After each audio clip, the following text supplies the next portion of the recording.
Hello there guys and welcome back to the channel. Right, so we are back again with another Alliance War video in Season 33. I believe this is War 7 and New Nations taking on PBT. So a very solid Masters level Alliance without a doubt. So war's well underway already and this is already the following morning. So I didn't do any fights in the evening for me when the war started, but I did have, well, I did have to clear it quite early in the next morning because I had to open up section 2, so I didn't want to hold off my teammates. So for second war in a row, I'm going to be using Archangel, Nimrod, and White Magneto.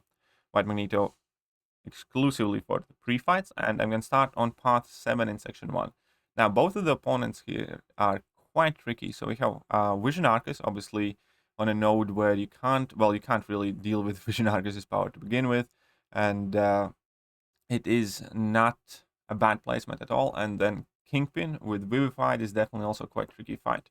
But Archangel is going to work its magic here. So I boost up here in this first bit. I did have to boost up twice, I believe, for this war. But that's not a problem. That's what you just have to do when you play these tier 1 wars.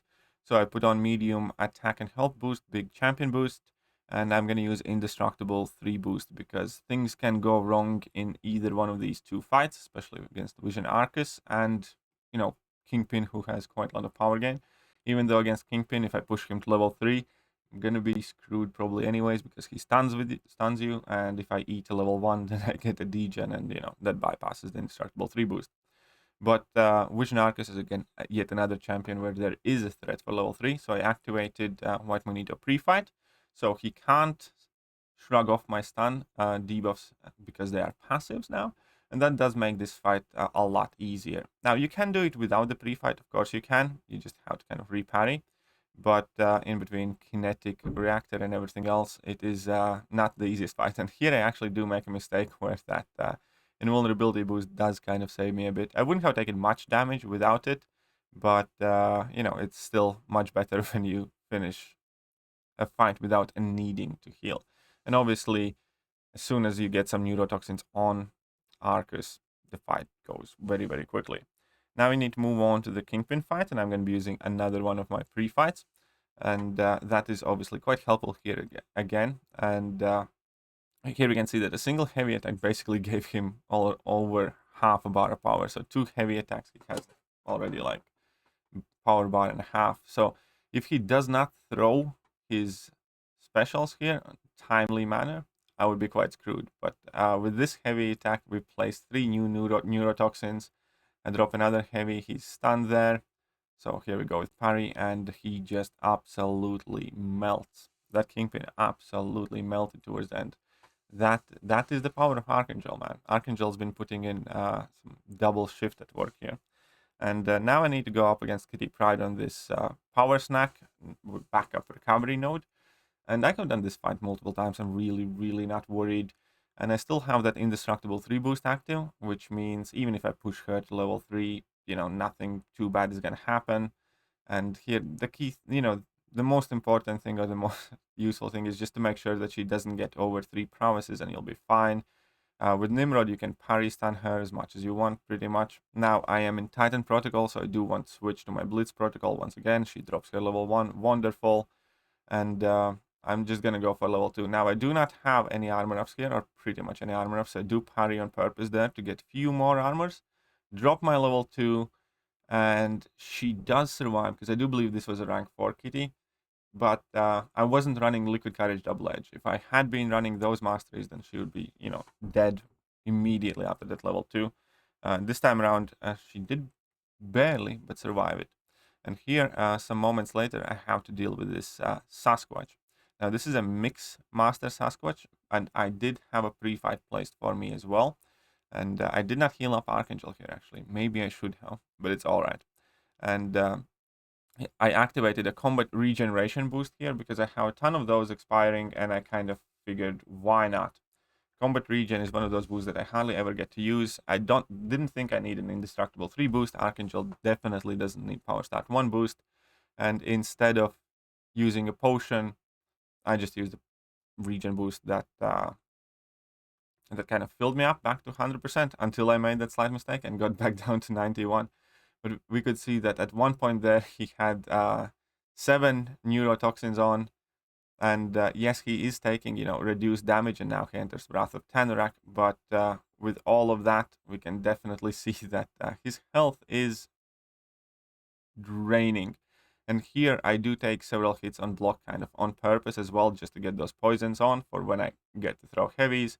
And those poisons obviously mitigate the regeneration as well.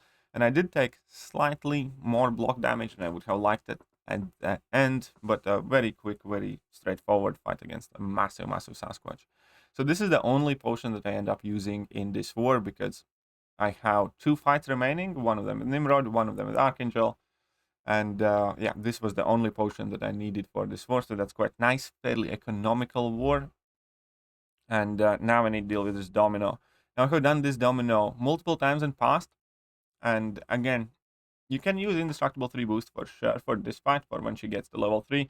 Nimrod's still likely going to survive it anyhow, but the only problem in this fight is obviously if Domino does not throw a special attack and she gets level 3s, and then maybe she gets some crazy damage multipliers, and you're not in the right phase with Nimrod to defend from it. So this fight it's quite hard for this fight to go wrong, but obviously in these very, very close wars, when a single death means difference between winning and losing, you do want to make sure. But instead of using an Indestructible 3 boost, of whom I am kind of slowly running low comparatively speaking to regen boosts and advanced power boosts, I decided to use the advanced power boost here, because only thing I have to do in this fight for a fact is get to level 2. As soon as I get to level 2, the fight is over. Now, if I use Indestructible 3 boost, I'm likely possibly gonna need a level 3. I did in my previous fight here against Domino. But if I use advanced power boost, I only need to gain 1 bar of power, and then we're good to go. And we can see how quick and easy this fight is. So in this kind of situation where Domino can kind of get stingy, it seemed like the most straightforward solution, especially considering that I have more advanced power boost than I have indestructible ones. Now I still have obviously plenty of the war boost crystals and the compensation left in my stash remaining unclaimed and all of that stuff, but you still kind of want to have them be balanced. It's similar with like tier 4 class catalysts. You might have a ton of them unopened, but if you're missing one class exclusively, you don't want to start opening a ton of tier 4 CCs and have them all go in overflow and then potentially expire. So it's always about balance with these type of things. And here my last fight is against this Mole Man, and I use my last White Magneto pre-fight, and Archangel against Mole Man is going to be a very easy fight. Now here I do have Liquid Courage Double Edge active because I can start grinding Arena. I knew this is my last fight for the war, and I did not see anything wrong with actually running suicides for this, because we can see that even with only like 2 neurotoxins, then Mole Man just absolutely melted very quickly against Archangel, even though I didn't get necessarily the best RNG, for instance. And it was a very, very kind of quick and easy fight. So that is it for my contribution in this Alliance War. And this Alliance War had a very tense setup, I'm going to say, because our battle group hardly did any fights in the evening. So by the morning when I woke up, we were losing it badly. We were way ahead of exploration. I think PBT only had done about 35 nodes and they hadn't died. We had done about 100 nodes in total as an alliance, but we had died 4 times. So this entire war was kind of on PBT in a sense, where we had made our mistakes largely. We ended up dying 1 more time before the end, so we ended up with 5 deaths, but we explored way earlier than they did. And PBT just cleared them up well. PBT just kept on chugging away, exploring and exploring and exploring, and not getting KO'd. And we lost the war 5-4. Now, had they died 1 more time, it would be 5-5, and we would win on the time because we were quicker. But obviously, that doesn't matter if they're ahead by 1 death, which unfortunately was the case.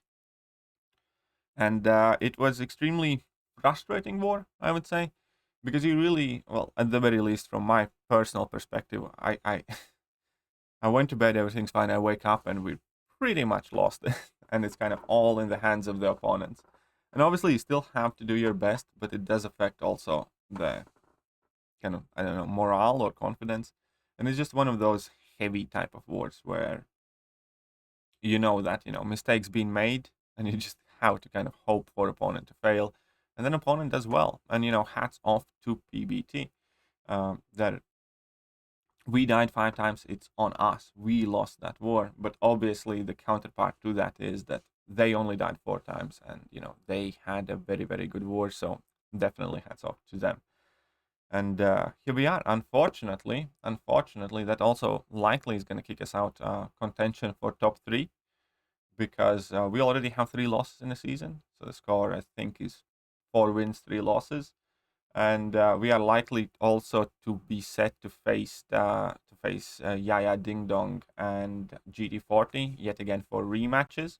So those can go iffy, and it is not looking too great for New Nation to make it to top 3, which is fine. Not every season can be great, but again, it's just a fairly frustrating season from a sense that we have been playing very well as an alliance for many wars, and it's just always a tiny bit where it goes wrong. And this war is, ultimately just on us failing. So when it comes down to it, not overly enthusiastic about rest of the season now after this loss. And when it comes to my item usage, again, this was a very cheap war. So I had 6 fights, 3 shared fights, 3 path fights, didn't do any mini-boss and mini-boss island. So, 6 fights, not the most, not the least that I have had. And I used 1 level 4 potion. That's only 20,000 loyalty, which, is quite good. It's good you want words like that. Then I used 1 invulnerability, 1 combat region, 1 advanced power boost. And I technically I used 1 of this, but it was expiring and it didn't matter and I didn't care for it. So I'm not even going to include it there. Because it was only because, I never use loyalty on these anyway, so I don't want to include it here. But yeah, I didn't use any class boosts, and here we are. This time around, Archangel got 4 fights, Nimrod got 2 fights, White Magneto got 0 fights. So I think Archangel at the moment is quite close to the top of the most fights I have used him for as well. Nebula has 6 fights, that's quite a lot. Archangel has 11. We have CGR with what? 2, 8. CGR has 8. So Archangel is the most used champion. Nimrod has 5, 6, 7. Yeah, Archangel has done the most fights for me, which is 11. Then Nimrod has 8. No, Nimrod has 7. CGR has 8. And yeah, those are my top 3 most used champions in the season so far. But, we still have the rest of the season to finish. There are 5 more wars to go. So, fingers crossed it goes well, and who knows, you never know what's going to happen by the end of the season. But I hope you guys enjoyed this war video, and I will catch you guys soon. See ya.